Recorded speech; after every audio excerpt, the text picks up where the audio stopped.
Maar misschien kou om er even nou.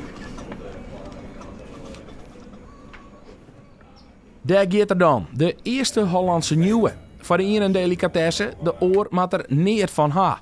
Doch binnen er een soort visliefhebbers die het viskoes in hun griep vinden kennen op de eerste verkeerdag van de nieuwe jaring. We verkeerden een paar 100 jarings op een dag.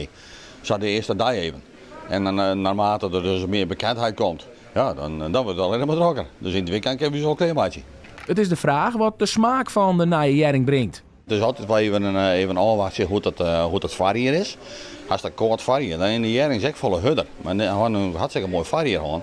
Dus dan ben je juist die hartstikke vet. Met hartstikke zacht hek. Alleen natuurlijk de soorten smaak, die moet er nog wel even in komen. Het enige wat wij wel zien horen is dat de jeugd vol in de vis giet. Hast het wel eens spreu? Ja, het is niet dagen.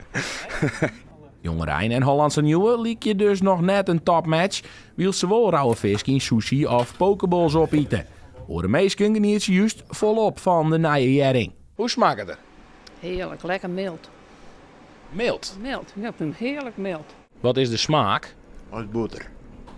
Zo zacht. Zo lekker. Echt weer. Je ongelooflijk zo fijn als je bent. Er zit wel verschil in het ene hier en door hier. Dat kan je nou wel proeven. Deze ben heerlijk.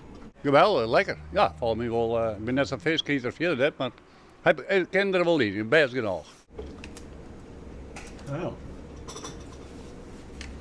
Altijd met sibbeltjes. Zonder sibbeltjes vind ik dat lekker. Hij is mals, hij is smeuig, hij is lekker.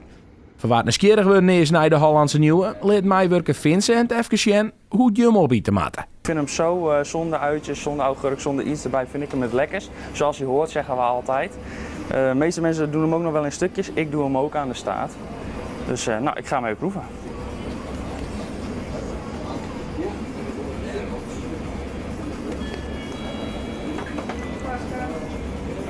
Erg lekker.